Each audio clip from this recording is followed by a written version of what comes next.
Leke Alder is one of Nigeria's most respected figures in branding, strategy, policy, and business. He is the founder and principal of Alder Consulting, Nigeria's premier creative intelligence organization with offices in Lagos and London. Over the years, Leke Alder has advised on critical policy formulation for the federal government of Nigeria, working closely with ministries such as Information and Communication, Education, Foreign Affairs, and Solid Minerals Development. He is a trusted advisor in the global business landscape and has represented Nigeria on the world stage, serving on the board of the Nigeria Extractive Industries Transparency Initiative (NETI) and playing a pivotal role in Nigeria's hosting of the World Economic Forum on Africa.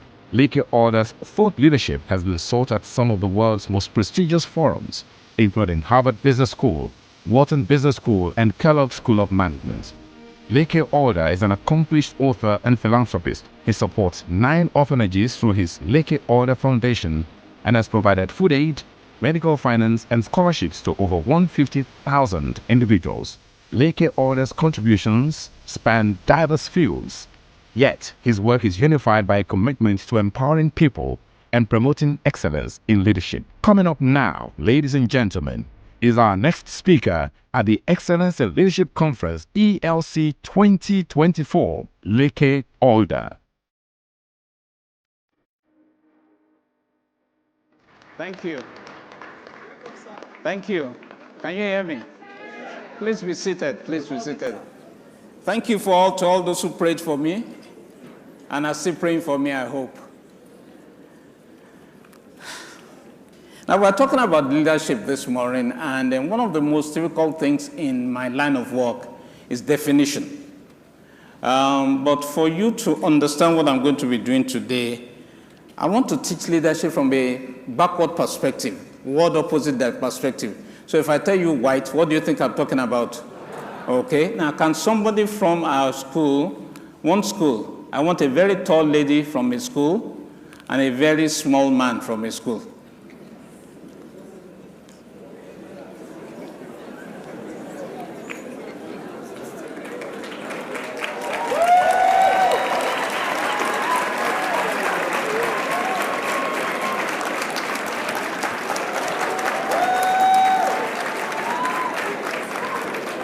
Trust me, he was taller than I was in school.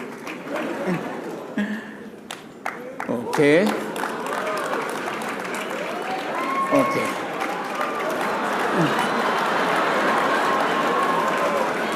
It's unfair, isn't it? Okay.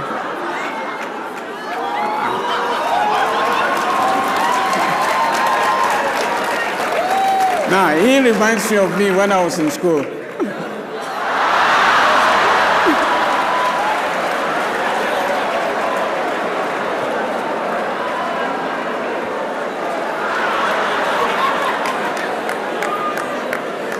Do you know what a satire is?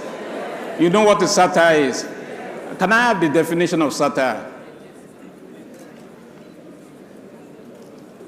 It's a way of criticizing people or ideas in a humorous way, especially in order to make a political point or a piece of writing. Writing uses this style. So I'm going to be speaking in satire, okay? Now, if I say, what's your name? Joshua. Joshua. If I say Joshua is so tall, he married a short woman, what will you say that is? It's satire. It's irony, isn't it? Satire. Okay, what's your name? Testimony. Testimony. You shall bear testimony today. Okay. What's your name? Realton. Now, if I say Realton is so short, she's not as tall as Testimony, what will you say? Satire. Isn't that so? What's your name? Samuel. Samuel. That's my name. That's Dr. Sam's name as well. How much are you going to pay me for intellectual property? I came first, aren't I? How old are you? 15. Oh my God. Okay. Now, is he so tall that he could... How are they going to kiss on the day of marriage? We're going to give him a stool, isn't it? Okay, so thank you all for... I just want to introduce you to Let's Say Satire. So look it up. Give them a round of applause. Thank you, sir. Thank you.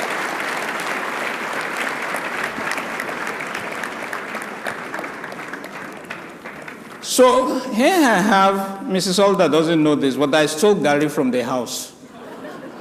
Can you see the Gary?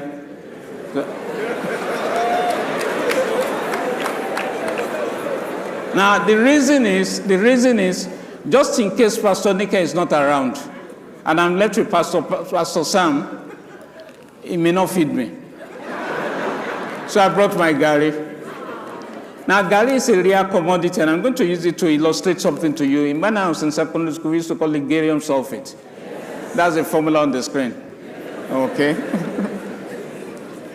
Now, there's a country. I'm going to start by giving you an illustration of a country, and I want you to just follow my reasoning. Remember, Satire what?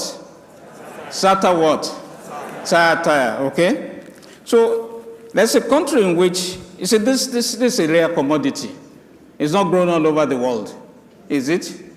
Okay, I'm not sure they grow it in China. Okay, I'm not sure they grow it in the US either. So it comes from Nigeria mainly. It's one of our most important export commodities.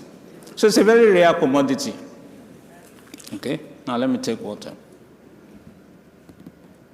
Oh yeah, clap for me now. I'm taking water.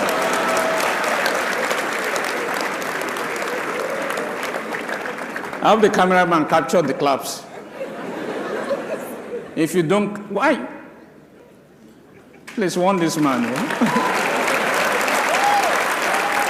He's looking at me when he should be looking at you so that my wife can give me cake.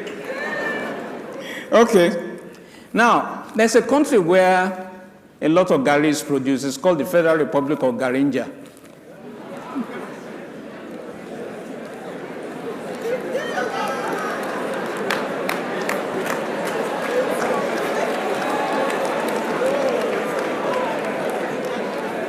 Hey, the title of this talk is The Innovative Leader, isn't that so?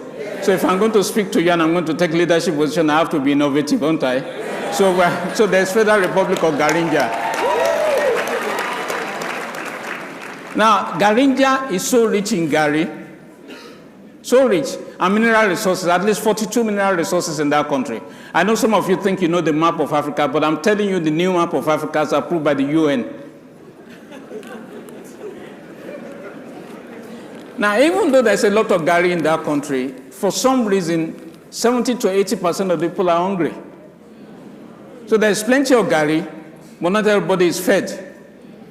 And the IMF, UN, all that trilateral relations countries are wondering what is the cause of hunger in Garinja. They've tried everything since 1960, it's never worked. And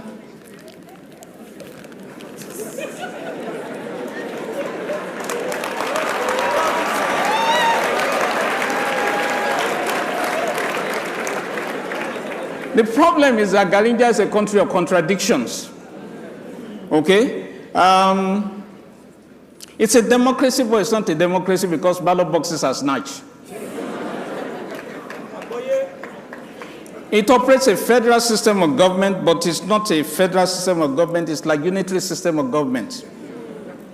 It's a capitalist economy, but it's a socialist economy as well. It is divided into regions, but they don't practice regionalism. In short, Garinja is what? A paradox. The people of Garinja are quite intelligent, and you can tell when you go there. But they are not community-wise. They're intelligent individually, but they can't organize themselves politically for the prosperity of all. But the reason that the World Bank, the IMF, and other international institutions cannot make sense of Garinja is because they are not cognizant of the political ideology of Garinja. You see, every nation has a political ideology. For US, it is capitalism. For Russia, it is communism. For China, it's communism/socialism. But for Garinja, nobody knows what it is.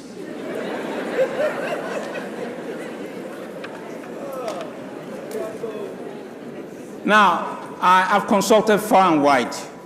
And the day I arrived in Garinja and I interacted with people, I realized what the ideology was. And I was surprised that the UN and the IMF didn't know this simple thing. You see, the ideology of Garinja is what we call Muluaism.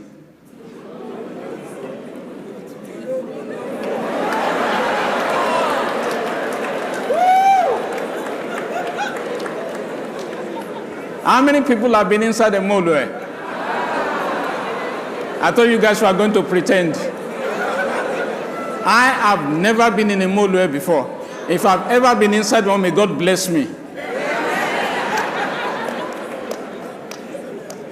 Now, a Molue is the name itself, practically conjures the train that is on the rail track and is Molueing everything. It's destroying everything in its way.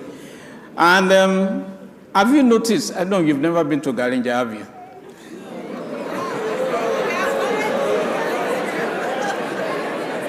Now, what I noticed about Molue is that it is never beaten after an accident.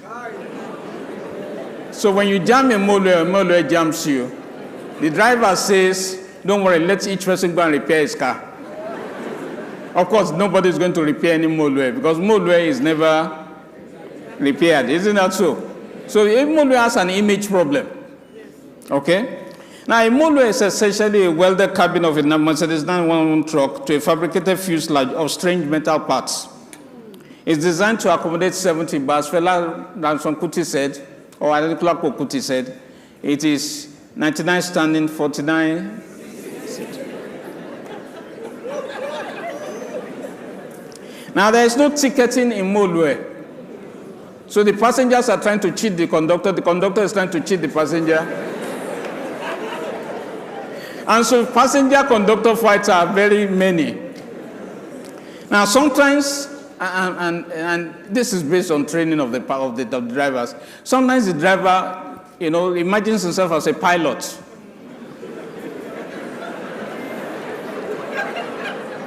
So when he imagines himself as a pilot, he flies up Third Mainland Bridge. Molue is the original weapon of mass destruction. Now, here's another irony. Molues are painted yellow on the outside, even though it's dark within. So when you enter Garinja, it's an ideology thing. When you enter Garinja, it is dark within, but if you step out of the country, it's sometimes sunshine yellow. Which explains why Garinjaites do very well abroad, but are stifled at home.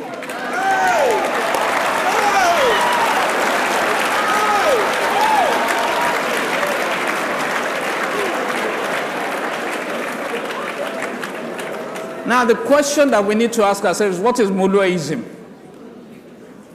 Molueism is not an easy concept to define, but I can illustrate it to you, so let me illustrate it. Now, this is...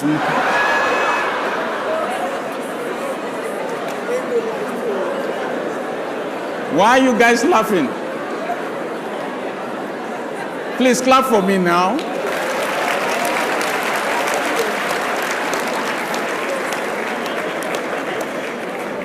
Now, that artwork takes what it takes to embark on a Molue bus. This is what happens when demand far outstrips supply. I want you to note 5 things, just 5 things. I want you to look at the picture and listen to what I'm saying. Can you see the man going through the window? Yes. Okay, so write down the man going through the window. Now, can you see a woman splayed on the floor, on the ground? Yes. Did you see the oranges splayed on the ground? Yes. Okay, I'm going to tell you why.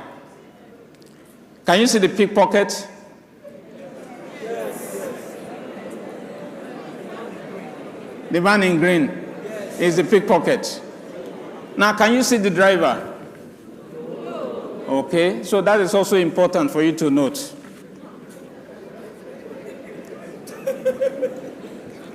Now, anytime you have an ideology, they are what you call maxims.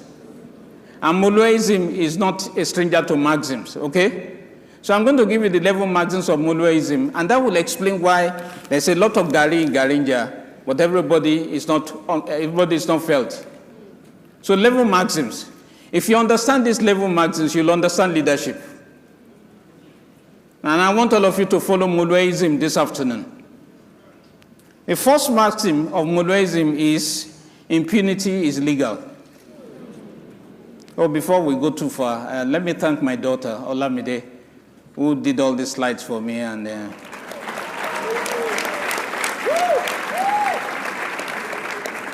she's a brand consultant. Everybody in my family is a brand consultant or branding something. My father was, I am, my son is, my daughter is, my wife is. Okay. So the first maximum of Moloism is impunity is legal. Impunity is legal. It is illustrated by the man climbing into the bus through the window. Impunity knows no bounds, no limits. It is not interested in decorum. We see the culture of impunity during elections in Garanja. Ballot boxes are snatched and destroyed in broad daylight. They don't even wait for the night. Local government secretariats are burned down when it doesn't go your way. A man once tried to stop collation of election results on presidential election results live on TV. Now, what impunity does is that it encourages thieves to steal more. And people are getting worried about the stealing in Garanja. It's like the numbers are getting befuddling. In fact, don't let me say it yet. I'll tell you later. Some people even go to court in Garanja to get a court order not to be.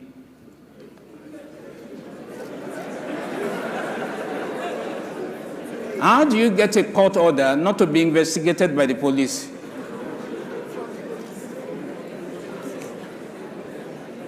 You know, there are a lot of things that they take for granted in Garanja, and the people are so used to it, it seems to be abnormal. Can you imagine a politician in England going to court to get an order that the Metropolitan Police should not investigate him? And he gets the order. So impunity is legal in Garanja. Number 2, might is right.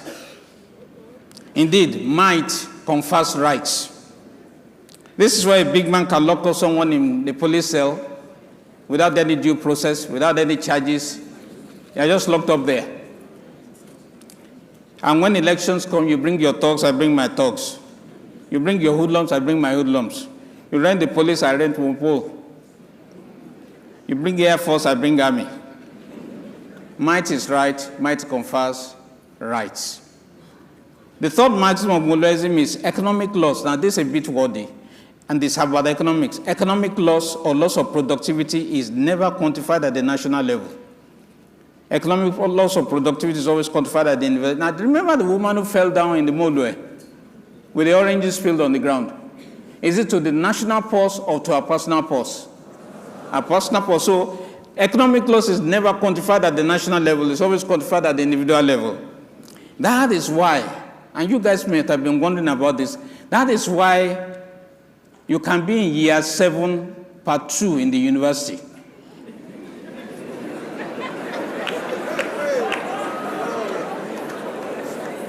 You know how it is when the lecturers go on strike, year after year after year. Is it a national loss or is it a personal loss?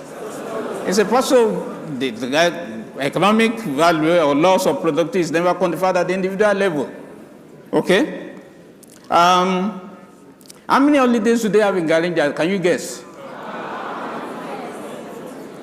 Okay, so if a national holiday falls on weekend, what do you think they do? Do you see what I mean now? Economic loss is never quantified at the national level. It's always quantified at the what? Individual level. So the state doesn't compute those losses, because if you compute those losses, you're running to trillions of naira. So they love holidays in Garanja.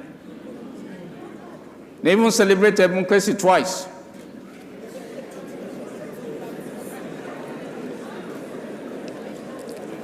Twelfth slide. In Moloism, the quality of the driver is irrelevant, and it can be drunk.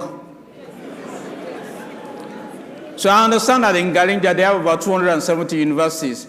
But no, the Constitution does not specify that a graduate should lead the country. It doesn't matter what your qualification. In fact, you don't need to pass your WAEC. From what I learned about Garanja, all you need to do is to sit for the exam. So you can have F parallel and become president.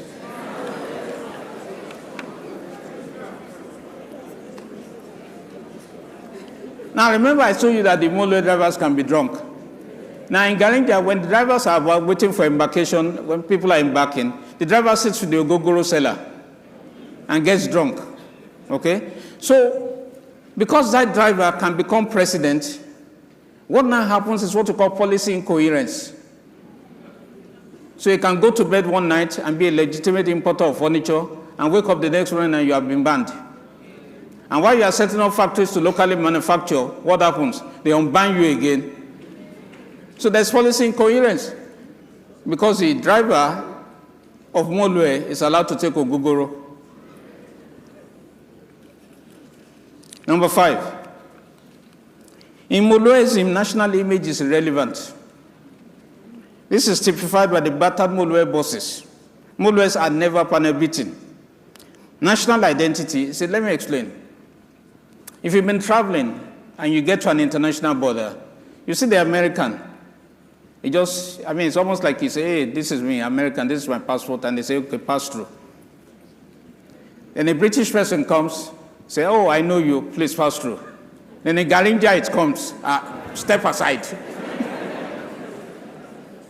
So you are guilty until you prove your innocence. So because of the policy incoherence, the young people are Japaning. Number 6. In Molueism, vision doesn't matter. After all, Molue buses have the avid lights. So nobody can ask where the Molue is going, especially in the night. Navigation is by intuition.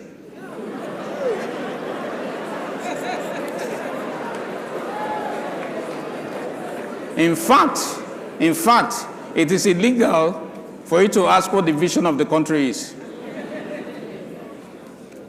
Does anybody know the vision of Garinja?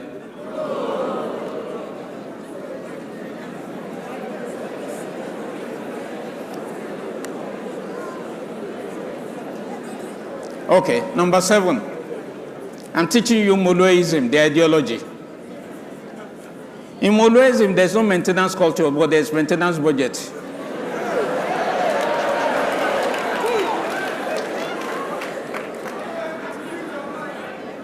None of the Gari processing factories work.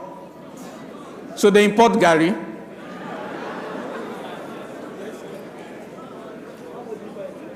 In fact, there's fight over importation of Gari now.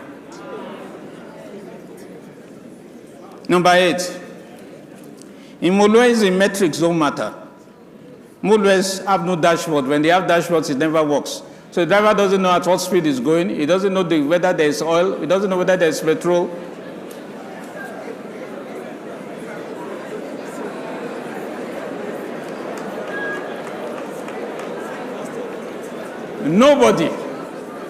Nobody around the world knows the population of Garinja because there's no gauge. Nobody knows how many children are born per year. In fact, let me tell you, nobody knows how much Gari is produced in Garinja in a year. So what they do is that they just use guesswork.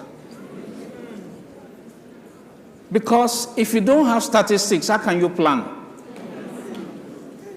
So if you have so many children that are being born, then you know you have to invest in what? Secondary schools, primary schools, and things like that. Isn't that so? As these children are growing, what do? You invest in power. Because there's going to be more power consumption. Isn't that so? Yes. So it's so important. Statistics is so important, but in Garinja, metrics do not matter in Molueism. Okay? Now, in Molueism, religion is critical. Which is why, now you guys don't know this, but the state finances pilgrimages in Garinja, even if the people are not asking for it. As long as the people are going on pilgrimage, they will continue to ask God for what they should be asking their government.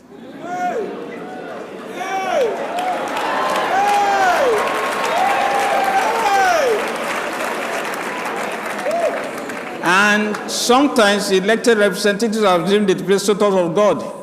They want the village people to come and be begging them for what is rightfully theirs. So who is God? The politicians are smart. I understand, I have not verified this myself because I've never seen it. I understand that they visit churches and mosques every 4 years or so to procure prayers and secure votes. They know religious people feel very honored with their presence. They also know that the people have short memories. They don't remember the promises made by God, not to talk of politicians. They are too hungry, and hunger affects memory.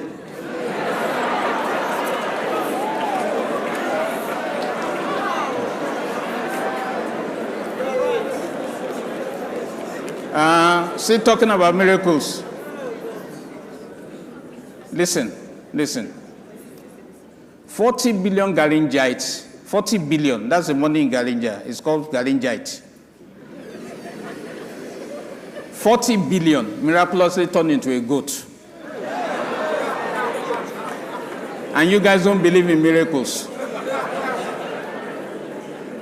Now, fire has also been known to God. Say a fire visits a public building. It doesn't visit the reception. It doesn't visit the MC's office. It doesn't visit the CEO's office. It goes straight to the accounts department.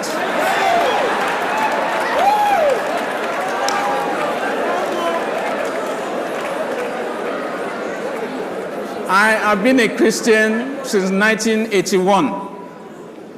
I have never seen that kind of miracle in my life. God of Garinja.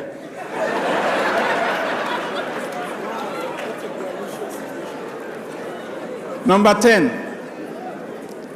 In Moluism, life must be made hard for the citizens. In fact, on the coat of arms of Garinja, his life must be hard.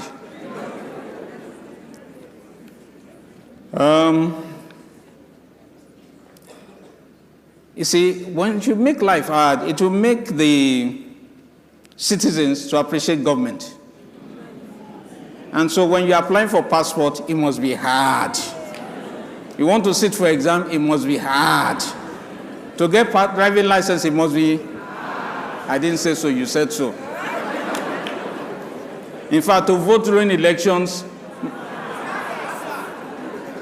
can anybody convince me why we shouldn't be voting on our phones? We do all our money transfers on phone, don't we? Yes. We check our health on phone, don't we? Yes. What don't we even worship God on phone, don't we? Yes. But we cannot vote on. Who told you that we don't worship God on phone? We do now. Some of us don't go to church on Sunday and we put on our phone and we see Pastor Sam preaching. And so we worship God on phone. The only thing that we cannot do on phone is vote. Now let me talk to the 30-something-year-olds here. If you are 30 and below, or just 30-something-year-olds, see, the future of Garinja lies in your hands. And if you don't demand voting by phone, you are going to be robbed of your constitutional rights. Because why are you spending a whole day at the polling booth when you can just spend 5 minutes? And why can't the results be collated live? I should set up centers where collation. The same way, isn't Twitter live? If you like Twitter, what happens? You are seeing the results live. Yes. So why can't we go to Elon Musk and ask him, how do we configure this so that as we are all voting, everybody can see the votes live?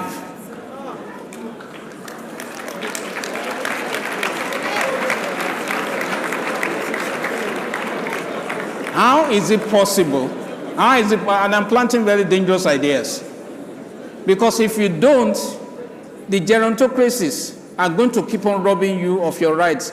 Most of these people became leaders in government at the age of 30-something.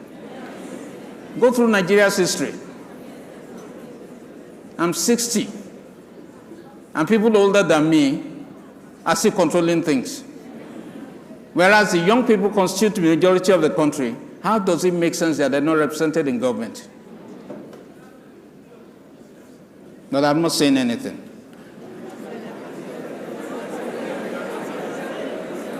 You know, the miracle of Garinja is that total number of voters, number of votes cast can be double the number of registered voters.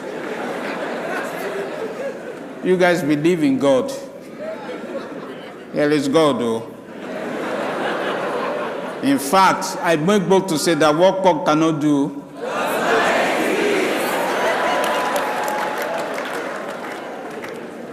now, because life is made out for the citizens, what happens on the road? There's road rage. You see people that deliberately want to bash people's cars and in anger and everything. Do you think those people are normal? It's not normal. They should go for counseling and psychological tests. So there are a lot of mad people in Garinja.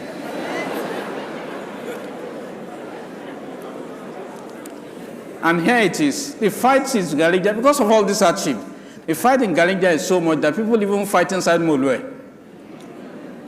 So, can you come forward? Be quick so that Mrs. Please clap for me.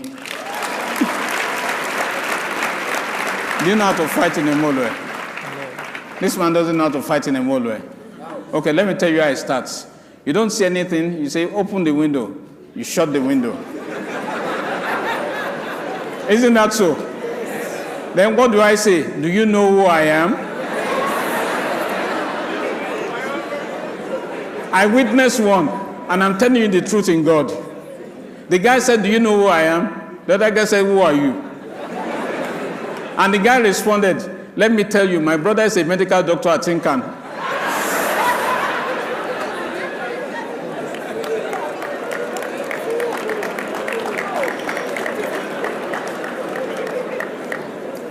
Okay. So in Molweism, we're still learning the ideology. You've learned capitalism, you learned socialism, you learned communism. So you are learning Molweism, okay? Okay. In Molweism, moral values don't matter. And history does not matter. Children cannot be taught moral values and history in school. In this way, there's no yardstick of measuring the character of criminals. And because the people have no idea of history, they don't know where they're coming from. This ensures that the people keep on voting the wrong people into power. So the people suffer memory loss. So when somebody has put them through horrors, they revote the person continuously, right? Because they have short-term memory loss. Do you understand? Okay. So now that you have the 11 maxims of Garinja, let's try and define what leadership is in Garinja. And let me explain to you so that you don't think that what I'm saying is strange. You've never been to Garinja, have you? No. Okay.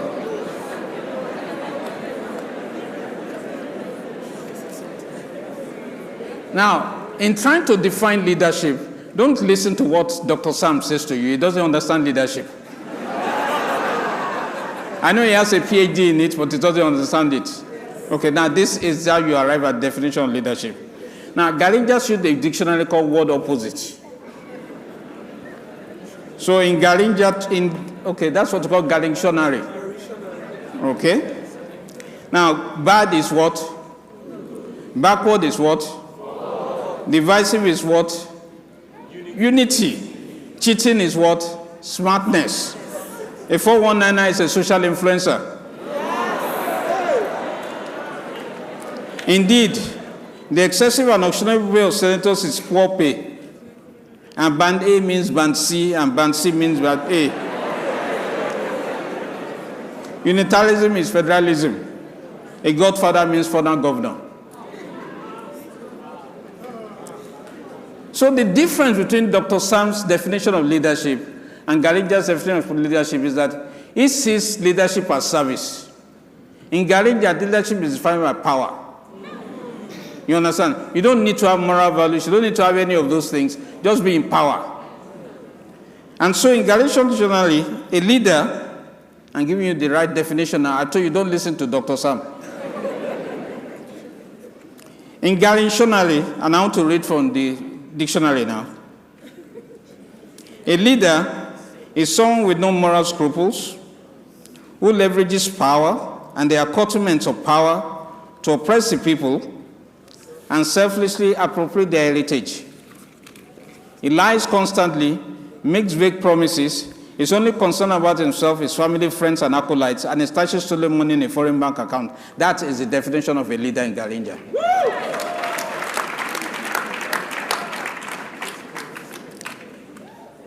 Now, if you ask for the definition of leadership in, say, England or America or Singapore, they'll probably translate you that leadership translates vision into reality, and that a leader is an inspirational figure who, through personal example, influences, guides, and inspires a collective for the good of all and generations yet unborn. Let me read that again. A leader is an inspirational figure who, through personal example, influences, guides, and inspires a collective for the good of all and for generations yet unborn. Now, this is the international definition of leadership, but it's not used in Garinja. It's used in Dubai. And Dubai has shown us that it doesn't really take much. In Garinja, they built the National Stadium for a certain amount, which is the same amount that was used to build the world's tallest building.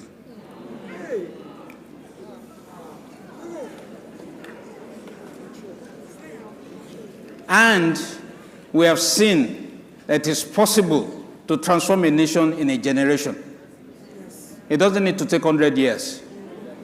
Dubai did it in less than 100 years. In fact, the first time I went to Dubai, I saw the bus stops had air conditioners. I came back sad.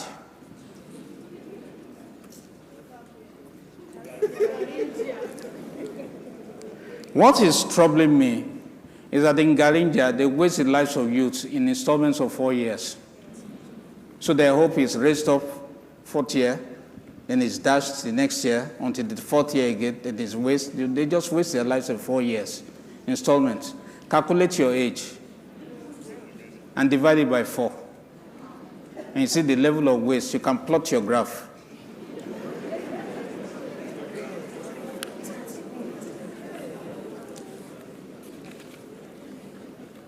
So assuming that we leave Garinja and we come to the real world, the world of Dr. Samadiemi. Now you can mind him now. I want to say there are several principles of leadership. The first one is rule of law. Everyone is subject to the same laws, including those who make the laws. No one is above the law. You have to lead by example. You cannot exempt yourself from the rules and expect others to follow the rules. Now, when I'm talking leadership, I'm not talking national leadership or church leadership. I'm talking leadership in all ramifications. Family, home, office, community, youth, church, political, pastoral, whatever form of leadership, there must be rule of law. We must know where. That's why God gave the 10 Commandments. It's not a sin until you break the law. Isn't that so? Okay, so there must be rule of law. Number 2, there must be nobility. You don't use your position to oppress people. Now, look at what my daughter has done now. Yes, she's canceling Garinja maxims and superimposing Dr. Sam's maxims. You're not getting out of my cake.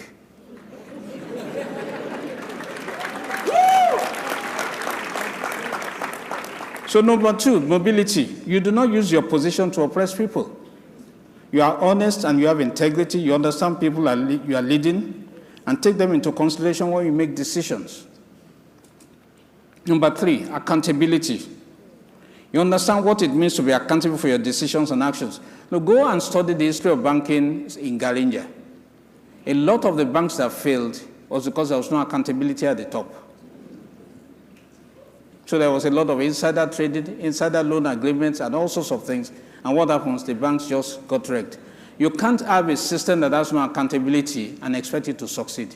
I don't care what it is, a small company, an SME, a corporation, a big organization, it won't work. What we will do is that you'll have individual sovereignty, where individuals become sovereign, and they block every other person. If you are working in the office and your desk is it's a bottleneck, you are a Garinjite. Okay? You understand accountability and foster growth, and you are an effective leader. To be an effective leader, you need to learn from your mistakes. You will make mistakes. There's no young man or woman who doesn't make mistakes. If you don't make mistakes in 40 years, your name must be Jesus. Number 4, qualification. You must be qualified for the position that you're undertaking. You don't promote yourself to incompetence. And if you're not what you say you are, what you need to be, then you go to school, you train yourself, you tutor yourself, you find a way of qualifying. But you see, the political power is so strong that when you take a decision at that level, it affects the lives of millions. So you can't afford to be ignorant. You ask people, I want to go into government. Do you understand economics? No. Do you understand sociology? No. So what exactly do you understand statistics? No. Do you understand philosophy? No. So what exactly do you know? I know how to win elections. Number 5, optics. How you present yourself and what others see is important. You do not create a false narrative about yourself. Let me explain. Please come out. The lady. Now only you. Lady. Okay. So this lady projects herself as something, say, in church. And then, what's your name, please? Valada. Valada. I've never heard of that kind of name. Are you sure it's your real name? Yes, sir. Okay, so this lady comes to church, and she's the epitome of virtue. But then you go home, and it's the opposite. That dissonance gap between what is and what is projected is a lot of trouble and heartache. Whoever marries such a person is in trouble. Because you are marrying the worker in church, you are not marrying the lady at home. And there is trouble. Do you understand? So leadership cannot have a dissonance gap. Even though that is what is preached in Jalanja. You can't be one thing and be a thief. You can't be a leader and a thief at the same time. They are irreconcilable factors. But in Jalanja, everything is so abnormal that everything is now normal. That abnormal is now normal. And normal is abnormal. Do you understand? Yes, thank you so much, Valada. I'm grateful.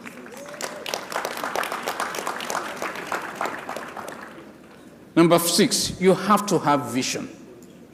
A vision of a roadmap is a roadmap for where you want to go. If you have a vision, if you have no vision, you are simply going around in the no man's land. And in the land of the blind, the one-eyed man is king. What happens when everybody is blind, but everybody thinks that somebody has one eye?